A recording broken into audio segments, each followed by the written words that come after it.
Good evening, I'm John Batchelor. This is the John Batchelor Show. The Iran deal, much in the news. The conversation now leading to a vote in the United States Congress in September. However, the Iran deal is part of the larger story of what will this do to the region. 100 years since the breakup of the Ottoman Empire, the ethnic minorities in between like mortar of the bricks of the Sunnis and Shias. The Ottoman Empire, however, in the 21st century has its proponents, the neo-Ottomanists.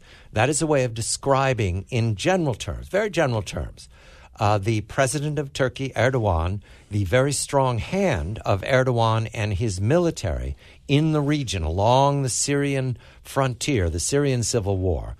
Also now dealing with the United States as the inheritors of the power of the Ottoman Empire. Now, all of that puzzle comes down to the minorities. It matters how these minorities do into the future. They've been the mortar this last 100 years. The Yazidis, the Jews, the Alawites, the Druze, the Christians, and the Kurds. And so I come to welcoming Jonathan Schanzer. He's Vice President for Research at the Foundation for the Defense of Democracies. The Kurds, a stateless, sovereign peoples who were left out of the Versailles Treaty, left out of the deals of the great powers 100 years ago. That has not dimmed their hopes for a state of their own. In these last days, however, there's been turmoil in Kurdistan because Turkey's back in the game and the U.S. is with them. But fog of war. So, Jonathan, a very good evening to you. The U.S. now participating in some fashion using Turkish airfields. What does this mean for the Kurds? What does it mean for the region? Good evening to you. Good evening. Well, what we have seen over the last year plus as the United States has tried to galvanize the international community to fight, or as the president calls it, degrade and ultimately defeat the Islamic State, Turkey has been an outlier.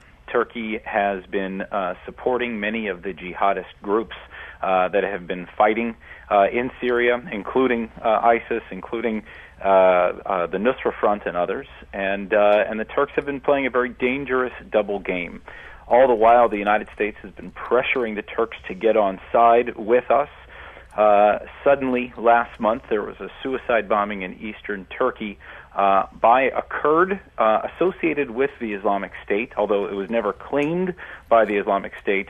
This was the intelligence that the Turks are now pointing to. It was after that attack that the Turks determined that they were willing finally to join the U.S.-led effort in a kinetic way, and they decided to open up the Incirlik air base so that the United States could join them in attacking ISIS.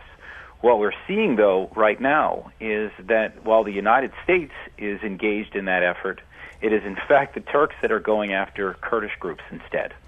And so they have, in my opinion, they have drawn in the United States with a bit of a bait and switch. And so while the U.S. fights ISIS from their soil, they've got another battle, and they have long had, they've had it out for the Kurds. They are trying to prevent a Kurdish state, and so there are interesting politics at play.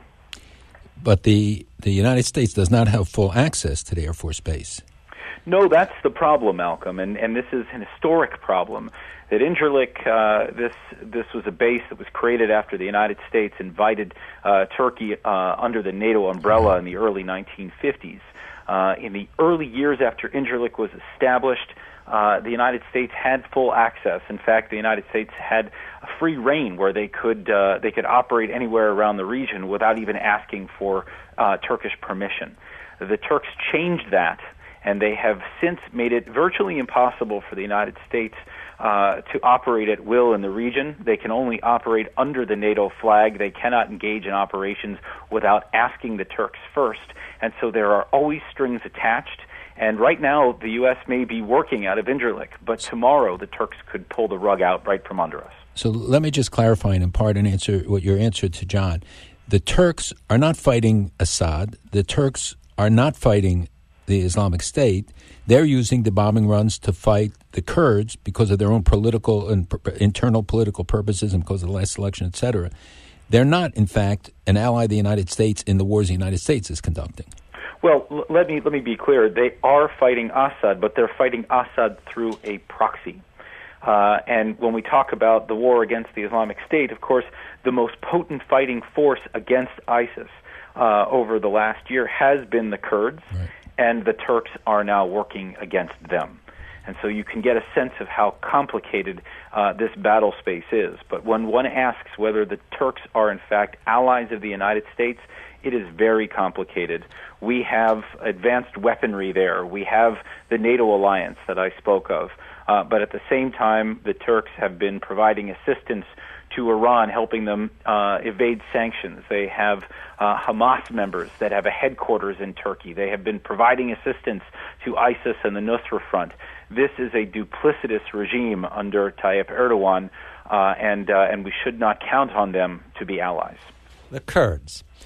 I celebrate the Kurds because when no one else showed up, they were there and they defended the Yazidis who were helpless, who were massacred, who fled for their lives, and they live in extreme reduced conditions. And the United Nations Commissioner for Refugees and the United States and the great powers are irresponsible in their treatment of the Yazidis and their needs. They won't let them out. They're trapped. But the Kurds stood by them. Who is standing by the Kurds, Jonathan? Who is there with them? Is it the French? Is it the Germans? Who respects people who fight for the afflicted of the earth? Well, for a time, it appeared that the United States was on the side of the Kurds. I would argue that this decision to start to work with Turkey, while Turkey is actively going after, look, the PKK is a terrorist organization, and its Syrian offshoots are they're aligned with PKK, and therefore they likely have the same ideology and could be in bed with them. But what we're seeing right now is I believe, a determined drive on the part of Turkey to disrupt whatever has been in play for the Turks to begin to lay the foundation for a future state. Did the Obama administration betray the Kurds? I believe they have left the Kurds in a weaker position by getting in bed with Turkey. I do. Has Iran played any role? Do they have any effect on the fighting and the Iran deal? Do you think it will influence anything in regard to Turkey's positions? Well, I think that Turkey is very worried about Iran. I think they're working together with Iran in some ways. I mean, these two countries, while they are Sunni and Shia and should be on opposite sides of the line from each other, we now see this economic payday that they're both going to receive, and there has been increased cooperation between the two. And so the dismantling of the Kurds are always at the whim of the greater powers in the region, and those certainly include the Turks and the Iranians. More broadly, I would just say that right now the entire region is convulsing. They're trying to figure out what will happen once Iran becomes a stronger regional power. Many governments are trying to figure out how to placate Iran, and if Iran finds that Turkey is willing to work with them to weaken the Kurdish position, that is something that the Turks would be willing to do. Russia, does it have embassy relations with the Kurds? What do the Kurds want from Moscow? The relationship there is obviously equally complicated as the Russians increasingly try to gain influence in the region. There are formal diplomatic ties, as I understand it, but I believe that the Russians will also use the Kurds as a bargaining chip. And I think this is really the lesson that we learn, is that, at one point it looked as if the United States was truly behind this very special minority. I think you're right, John, in pointing this out. But I think they have always been a bargaining chip in history, going back for centuries. Jonathan Schanzer of the Foundation for the Defense of Democracies. The Kurds are an ancient people. As I recall, the Kurds were there before much of the Arab world was there. So I'm not looking to them disappearing quickly, and they have long memories. And if I follow correctly, the Obama administration's abuse of the Kurds will not be in the U.S.'s favor when we come before the bar of history. Malcolm Hoenlein, Conference of Presidents, Major American Jewish Organizations. I'm John Batchelor.